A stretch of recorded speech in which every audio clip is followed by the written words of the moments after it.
I want to welcome you to church. My name is John, and I'm one of many senior pastors who have helped lead this church over the last 129.9 years. We have a 130th birthday party coming up here in January. What do you get for someone turning 130? I don't know, but it's going to be a big deal. I'm so excited about our celebration coming up. And, I love what this church is for my family, for this community. This last Monday night, we had sisterhood, and it was a really powerful event. I mean, I love getting to be a part of it, and I'm just so proud of the ladies of this church. You know, Jesus was the one who taught us that men and women were equal in value but different in nature. He pioneered the reason women have a voice in the world is because of Jesus. And seeing them come together and celebrate, I mean, it was a great event. Wasn't as good as brotherhood. I'll tell you that right now. Brotherhood was sick, but sisterhood is great too. And I'm excited to continue our series called Stay Positive. It's all about finding positivity in a negative world. It's been a meaningful series, I know, so far for many of you. Last week, we talked about the theology behind staying positive, that a hope and a future is part of the gift of God. The peace that God gives to us, it was his great gift to all of humanity.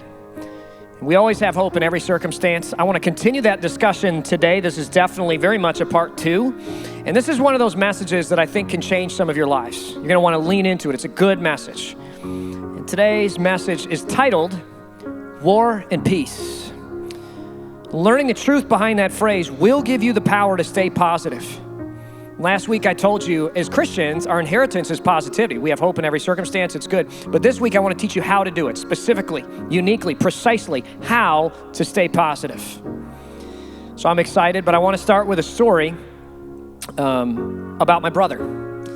And about 27 years ago, my brother and I were playing soccer, and I grew up on a large sand bottom lake in Minnesota, 2,400 acre lake, clear water, beautiful, beautiful lake.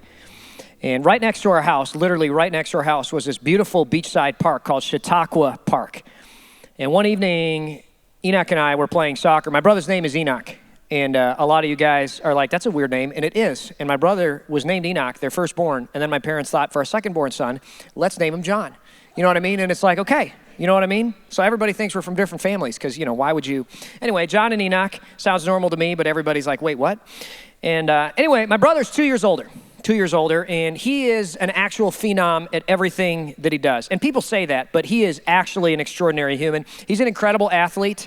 He was a triple major at Wheaton College, math, computer science, economics, with a minor in piano. Because why not? Summa cum laude, I mean, he could do all that. Graduated early, got it all done, or graduated like a semester early and then just partied his last semester. Not partied, Christian partied, which means played soccer and parcheesi. But anyway, he is the smartest person that you've met. And everybody says that about their son or their brother or whatever. But he is actually the smartest person that you've met. He earned his actuarial fellowship very quickly, within a year and a half or 2 years, sat for all 9 exams. And then after that, he decided to get a PhD in macroeconomics. Why not?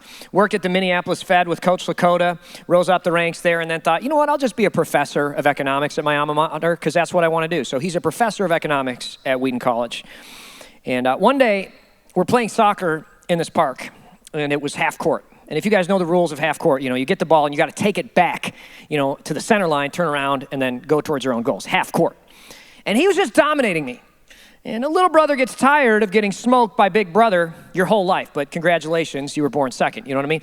And to this day, he's still better than me at everything. I never got to that place where I'd be better. He's pushing 40, and he still beats me at everything. I used to think that I was actually bad at everything. I'm like, I'm just not good at things, until I realized, no, my brother is just exceptional at everything, and I'm only kind of good at everything, you know what I mean? So that was disappointing, but then good to realize I'm not terrible.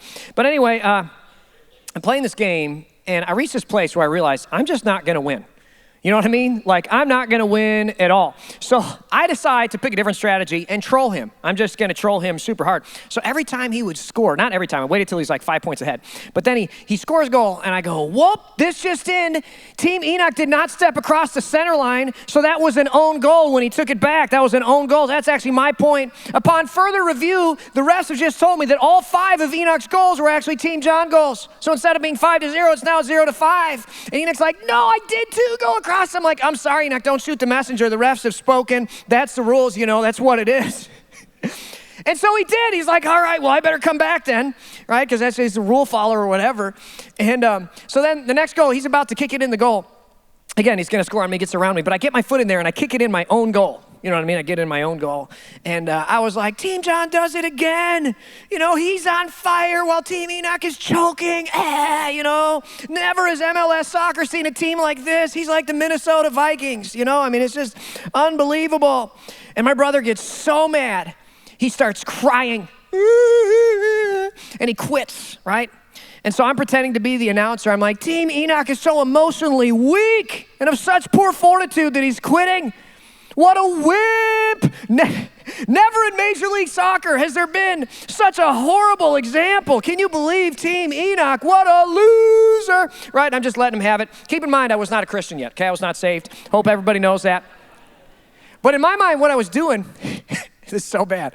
But what I was doing, I was like, if I can get him to hit me, okay, then I can run and tell on mom and dad. And I can extend the troll even farther, being like, Mom, Dad, for the first time I beat Enoch in soccer 6-0, and then he threw a fit and punched me because he lost, right? That was my plan, right? I was really thinking 5 moves ahead, right? So I'm trolling him, and finally I just see him square up. I'm like, oh yeah, I got him now, right? And he turns around, he walks toward me, and I stick my chin out, and I'm shouting. I want to take it on the chin, right? Want to get a big hit. And he comes around, and Enoch was so sweet. I mean, I should have gotten killed by this guy, but he was so nice. He pushes me lightly. And I'm like, well, I can do that. We are playing soccer after all. So I totally flop, right? It's soccer. I'm like, oh my goodness. You know, like Grape Stomp lady, remember her? I can't breathe. Oh my gosh, I can't breathe, you know? And I'm doing that. And I was so convincing. I remember he was like, are you okay? You know what I mean? You ever done that where you do something to your brother and you're like, oh my gosh, I actually hurt him. I mean, he pushed me so like, are you okay? I was like, no, I gotta go to Mom. You know, I might need to go to the hospital. He's like, oh no, right? So I go to my mom and I just troll him so hard. I'm like, Mom, Enoch was so terrible at soccer that I beat him 6-0. And he had such poor sportsmanship that he beat me up terribly afterward. And I'm just in so much pain. And my mom was like Greta Thunberg, right? With her baby boy. She was like, how dare you, Enoch? How dare you, right? She's so mad at him, and he's so upset, and she's disciplining him, and I'm just like, ah! And then Mom would be like, look at him. I'd be like, yeah, ow, ow, ow, you know? She'd turn around. It was the worst. What did Enoch do? What was his big mistake? He didn't manage his war and peace correctly. Because what was the war that we were fighting? We were fighting a battle of athletics and soccer, right? He was winning that war. He was doing great. So instead of just losing there, I baited him into a different battle. And he chose to fight that battle too. And just like Germany in World War II, he fought a battle on 2 fronts and he lost. He was dominating me in soccer. He should have kept his peace in this other game. It was a silly game. And I want you to get this. He chose to fight a war that he didn't care about. I wonder how many of us are fighting wars right now we don't care about. Right? He gave his peace away. He gave his power away in a war he didn't even care about. He didn't care about it. And look, some wars need to be fought, but this was not one of them. And what's crazy is he had so much going for him. He's sitting on the winning lottery ticket of a gene pool, right? I mean, the kid is just a gift from God. He's got so athletic, so charismatic, so intelligent. He should have been at peace in the other areas of his life. But he gave his peace away, just gave it away. His decision. And this is what I want to talk about today. I think most people generally have 2 states, war and peace. And there are things and areas that we should choose to fight for. There are areas we should choose peace for. And I think that most of our negativity, our lack of positivity in life today comes from a mismanagement of these 2 things. You know, I have seen people fight for the craziest things and keep the peace when they should totally fight. Obviously, my brother had a bad war with me. It was bad. Why? We were playing soccer. That's the battle that mattered in that moment. And I tried to bait him into a different war, and he took the bait. What battles are you fighting for? What people, what things are baiting you into a fight that doesn't even matter in your life? I have seen men give their power away or give their peace away to the dumbest things. You know what I mean? Like, guys, we give our peace away. It's like to strangers at a bar. It's like, really? You're going to go to jail so you can break a pool cue over the back of this moron? Like, why? Why are you going to do that? You don't need to spend a night in jail if you don't even know him. Who is he? Why would you give your peace to him? Or on the road. You know what I mean? Yes, there's a Buick LeSabre that's had their turn signal on for 40 minutes. I get it. You're frustrated. They're going slow. They're in the fast lane. It's probably me. You know what I mean? And you're so mad. You're raging. You don't even know them. Why would you give your peace away to that? You let it ruin your day.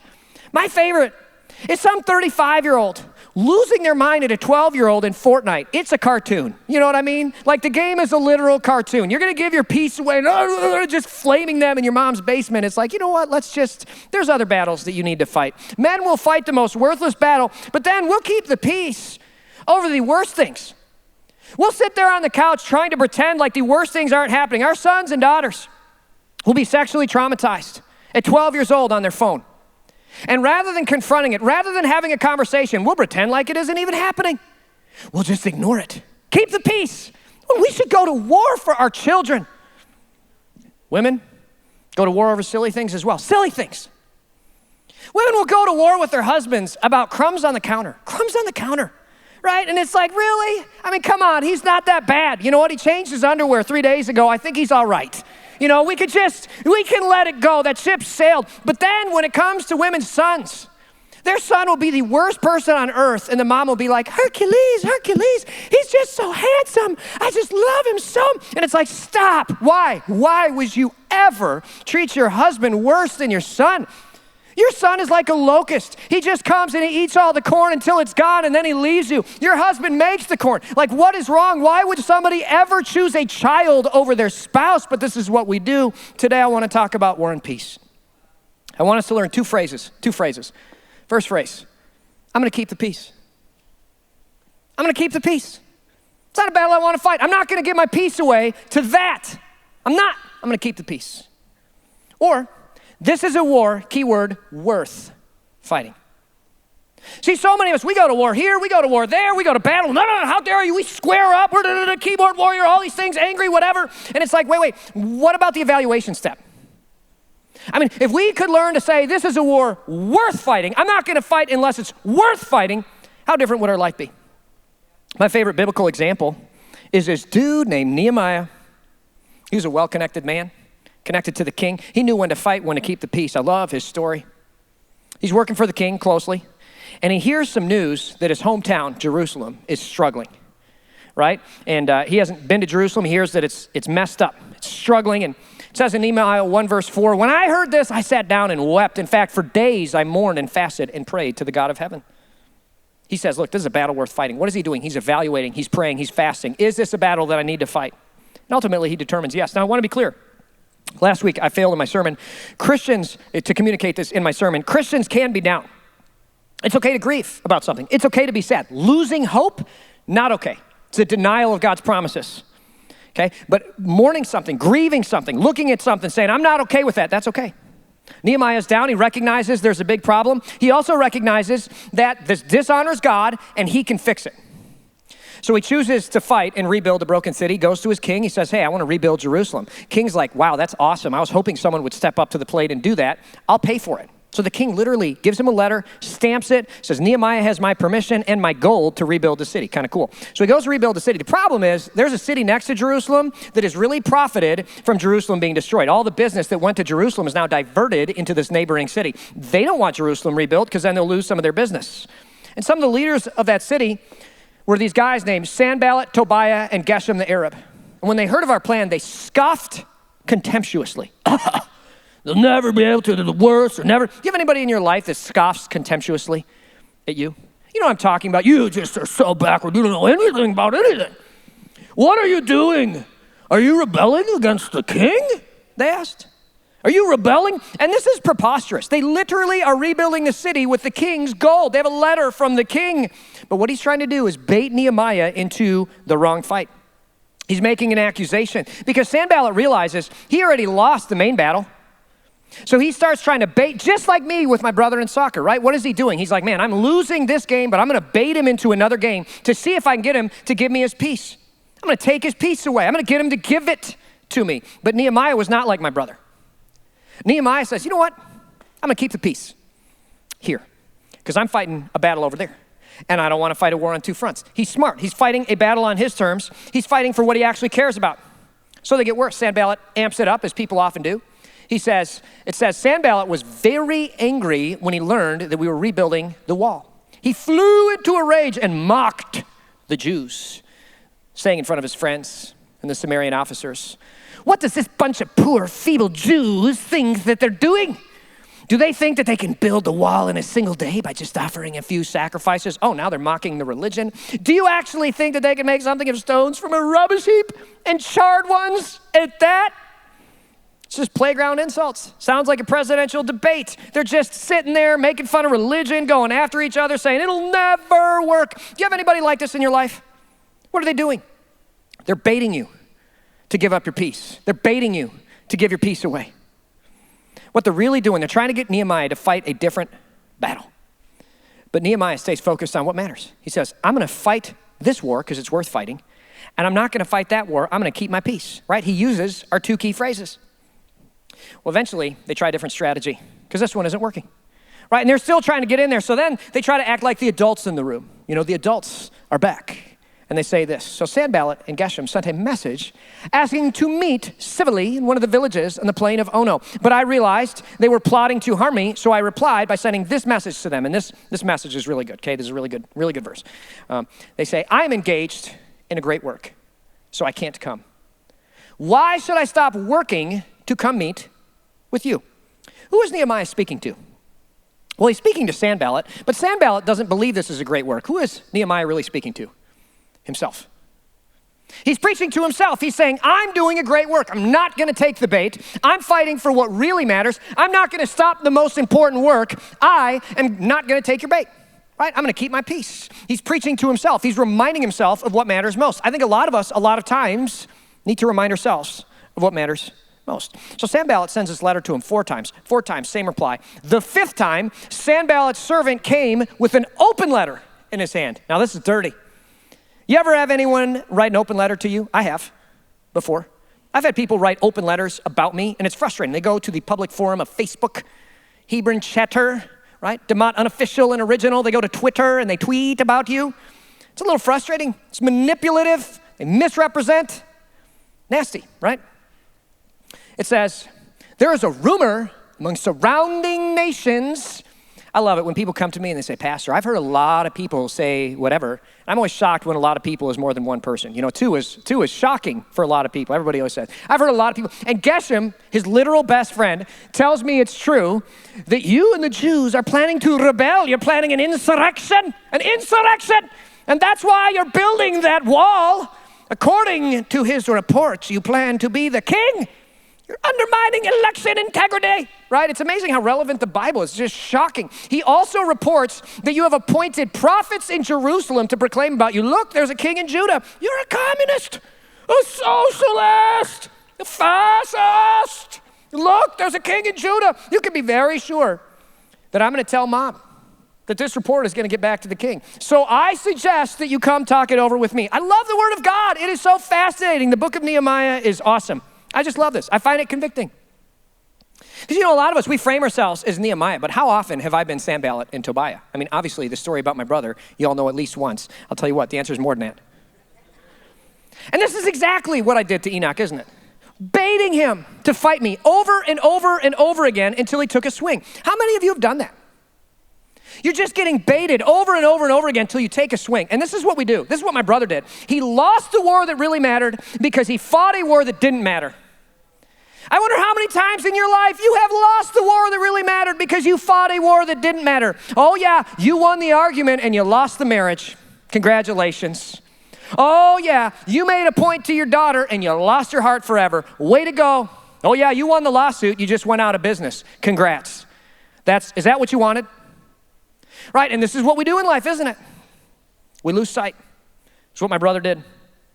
But Nehemiah is so good. What a great example. I love his response. And this next passage, this next verse, it flies under the radar, but this is such a great piece of wisdom. I think this is literally the best verse in the book of Nehemiah. This is one you should put on your desk if this message connects with you. Nehemiah 6:9. Nehemiah just said, they were just trying to intimidate us, imagining that they could discourage us and stop the work. So I continued the work with an even greater determination. That's right. I'm not a quitter. I'm going to work even harder at what matters most. And I'm not going to give my power away. I'm not going to give my peace away to a little fly like you, Sanballat. I'm not even going to engage it. And because of that choice, Nehemiah would complete the incredibly difficult task of rebuilding the city while being taunted and hated because he understood war and peace. And he said, I'm going to fight that war. That's a war worth fighting, rebuilding the wall. but I'm going to keep my peace over here. I'm not going to give my peace away to a fly like you. And that's what made him the great leader that we see today. Managing war and peace is the defining struggle of Christians, of people today when it comes to positivity.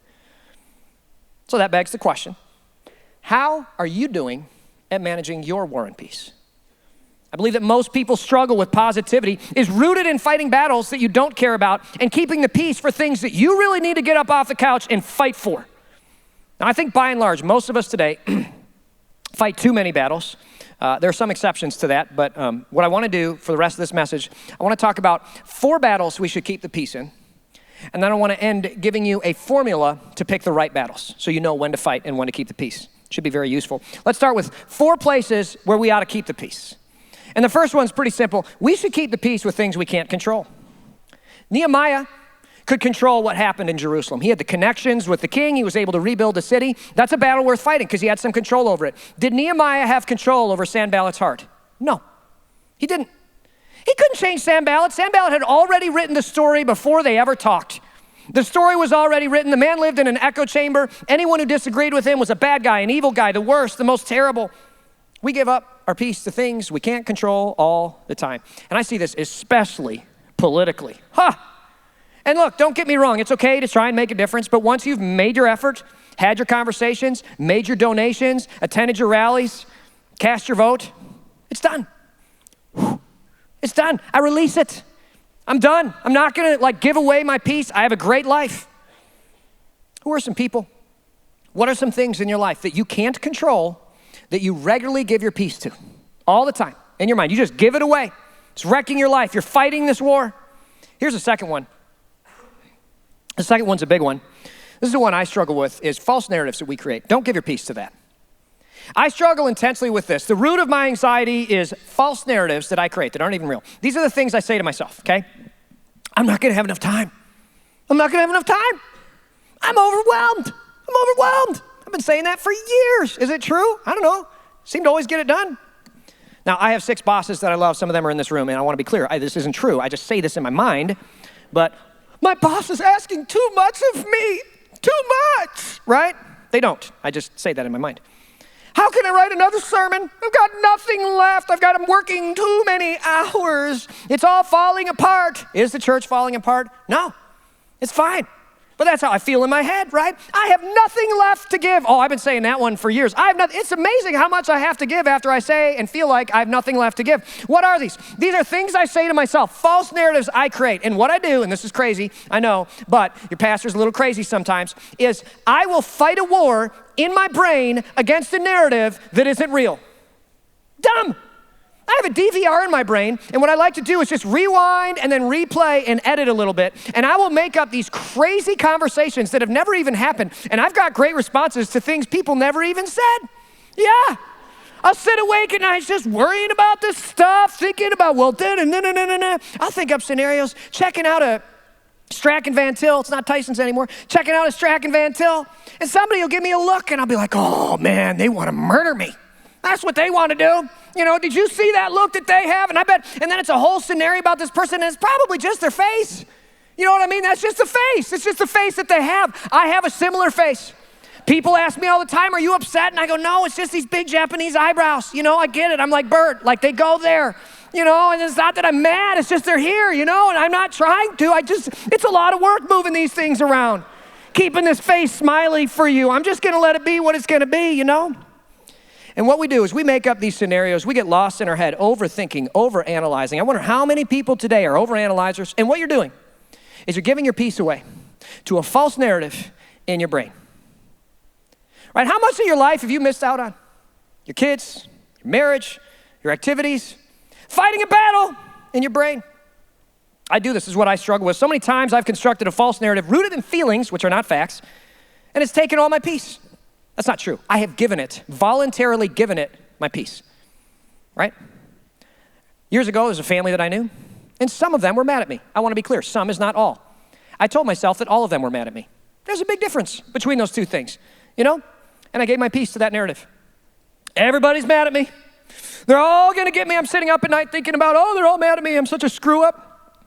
I gave my peace to this for days, thinking about emails, worried about things and reasons, until I actually talked with some of them, and I was like, oh, you don't hate me. I mean, you don't like me, but you don't hate me. You know what I mean? And even if they did, who cares? Who cares? It's a false narrative, right? Why would I give my peace to that? Just let it go. Let it go. Don't hold back anymore, right?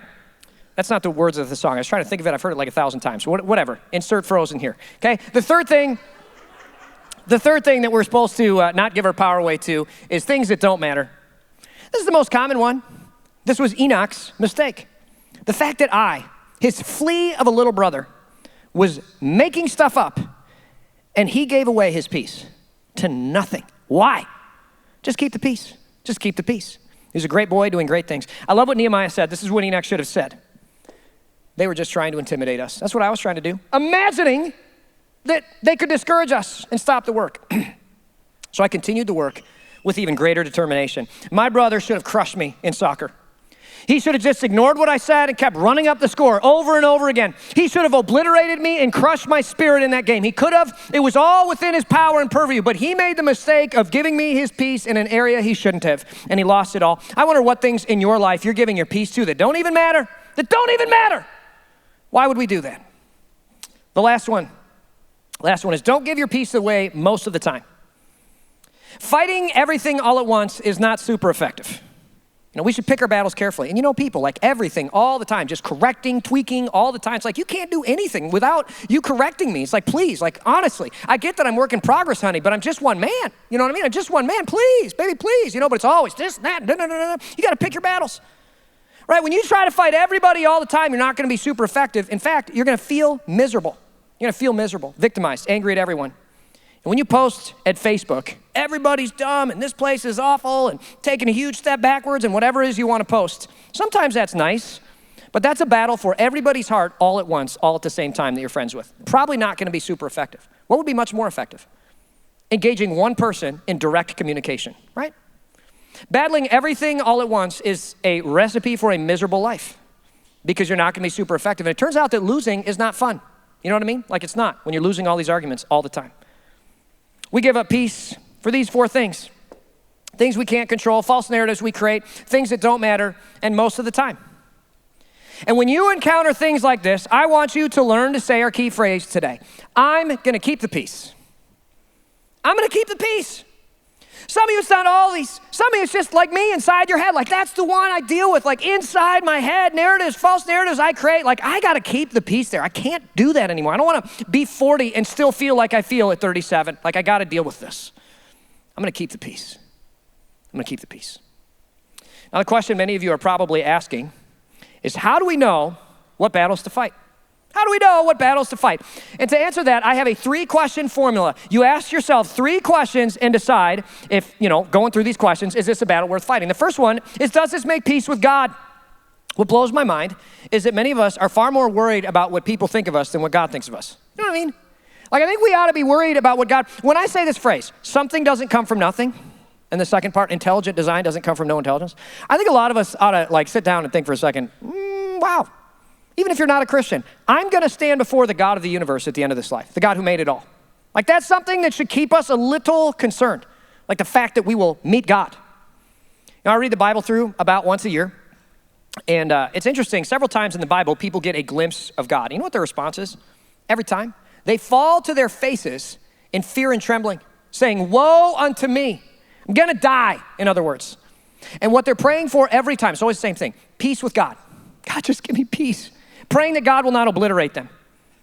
When we meet God, peace with him is going to be the only thing we're concerned about. Do you think we're going to be concerned about our 401ks? Do you think we're going to be concerned about the Democrats or the Republicans? Do you think we're going to be concerned about meeting our quarterly quota for whatever it is that you do? Do you think we're going to be concerned about our kids being successful or failures? No. The number one concern we will have in life is peace with God. That's it. So before I pick a battle, whether I'm going to fight or keep the peace, the first question I ask is, will the choice I'm considering make peace with God? In other words, does this align with God's word, God's nature, and God's character? Second question, once you get through that, is do I want this 2 decades from now and in eternity? I've given you this question before. It's very useful for me. I'm just zooming out, and taking a picture of what it is I'm dealing with. And when you do this, when you zoom out, the answer becomes so much more clear. Like for example, let me go through a few examples with you. If you're thinking about confronting a friend, and you zoom out and think about it 2 decades from now, and you ask yourself, will I care about this? If the answer is no, bon voyage. It's fine. If you're not going to care about it in eternity, bon voyage, doesn't matter. I'm going to let it go. If you just ghost a friend rather than confronting them, though, and you zoom out 2 decades or an eternity, and you think, man, they're never going to grow. They're always going to be this thorn in my flesh. They're going to hurt other people. I will see them in town and in church for years to come. I'm always going to feel this way. Well, and I think it's time to lovingly go to war on this issue and confront it. How about this one? Do I want to talk to my kids about sexuality? You know, and here's the deal. I challenge most parents to begin talking with your kids about sexuality starting at probably age 4 or 5, right? I mean, the Magic School Bus definitely does. Arthur talks about it. I think that I need to engage my kids with this all the time. It's just what we do in our house. And it's not just one conversation, it's all the time. Because here's why. I ask myself this question. If I don't bring up sexuality with my kids regularly, I zoom out 2 decades, it turns out there's a deluge of demonic progressive drivel that will define their morality sexually. And they will likely end up unfulfilled. Turns out that God's plan is the path to life satisfaction in that department. And the secular plan is a recipe for human misery. I mean, that's really what it is. And if my kids grow up and they leave God down that path for that reason, I think on a data level, they're probably going to be unfulfilled. And I'll be unfulfilled as a parent watching them hurt. And I'll be unfulfilled in eternity. Well, I'll be fulfilled, but I'll be sad that they're not in eternity with me. So I think this is something I need to go to war with, right? Zooming out really changes the calculus on a lot of different things. How about this one? Do I want to fight to have my family in church all the time? You know, because my kids want to play traveling sports and I want to be at the lake and, you know, I got to winterize this stuff and reasons and things. But when I zoom out a few decades, the answer's super clear, right? My kids will be unlikely to follow Jesus when I'm in church less than 40 times a year, probably 45 times a year. And when I visualize my life 20 years from now, thinking about my kids and my grandkids far from God, I'm like, no, that's not an outcome that I want. This is a battle worth fighting. Get up, we're going to church. Congratulations. Zooming out makes the answer so much more clear. Third question, can I win this battle? Jesus tells us, but before you begin, count the cost. For who would begin construction of a great work without first counting the cost? Obviously, I want to reach Tom Cruise with the gospel of Jesus. Right? I want to figure out his secret to never aging. What kind of zombie apocalypse stuff is he taking to do that? But listen, I can't win that battle. Not going to reach Tom Cruise, right? I'm not connected. That's not something. You know what I can win? Is my neighbors and kids' heart. I'm not 100% sure, but I think I have a high probability of being able to connect with them. It's kind of a critical question. And this one isn't always super clear, but I think you sit down, you think, man, is this wise? If the answer is yes to all 3 of these questions, or if the answer is not yes to all 3 of these questions, then keep the peace. If it is yes, then go for it. Do it.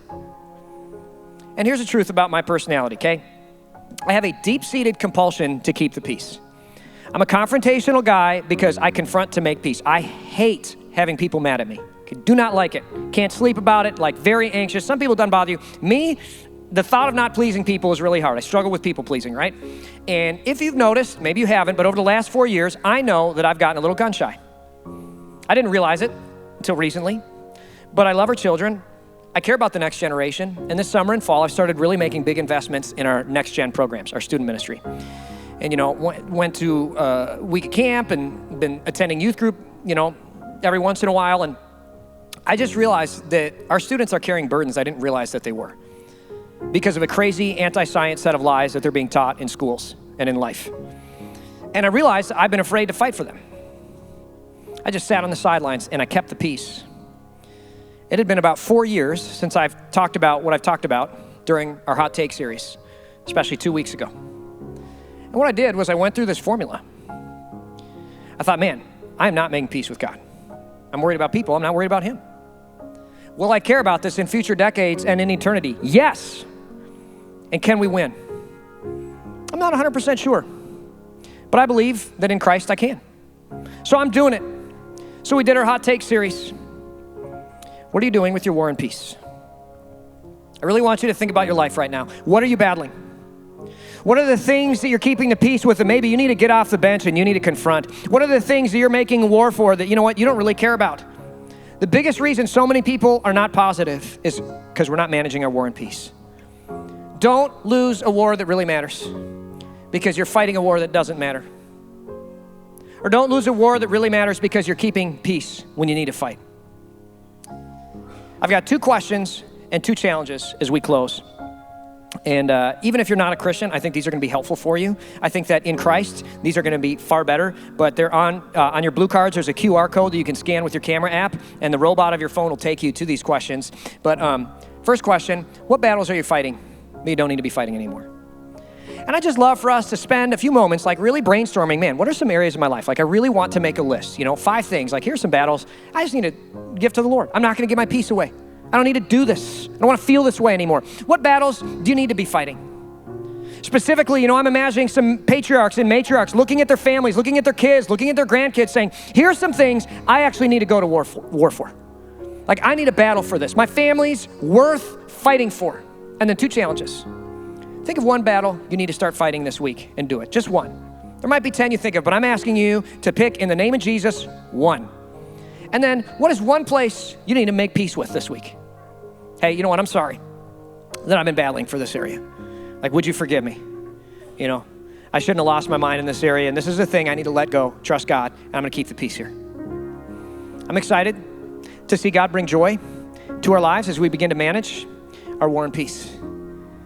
And I want you to know that the best way to keep the peace is by making peace with God through Jesus. And I know that a lot of you've been coming to church for a while because it's been helpful, because it's been interesting. But I want you to know the real and the best part about God and following him is making peace with him through his son, Jesus. And if that's something that you've been coming here for a while and you're like, everybody talks about this, on your blue card, there's a box you can check just saying, I want more information about following Jesus. And I'd encourage you to consider doing that because peace with Jesus is the way to make peace in your life. As we close, please stand to your feet. And I'd like to close with a word of prayer. God in heaven, I just thank you that you are the God of grace and the God of peace. Lord, I thank you that you're the God who goes to war to make peace. You're the God of wisdom, the God of evidence, the God of reason and logic. And I thank you for the wisdom that you've given to us through your word today. I ask that you would help us to manage our war and peace better, that you give us a vision for what we need to fight for and what we need to not give our peace away for. God, because of your message today, I ask that you would restore marriages, you'd bring healing to broken relationships, and that you would bring peace to people who don't have it. I ask this in Jesus' name. All God's people said amen and amen. Let's sing this last song together.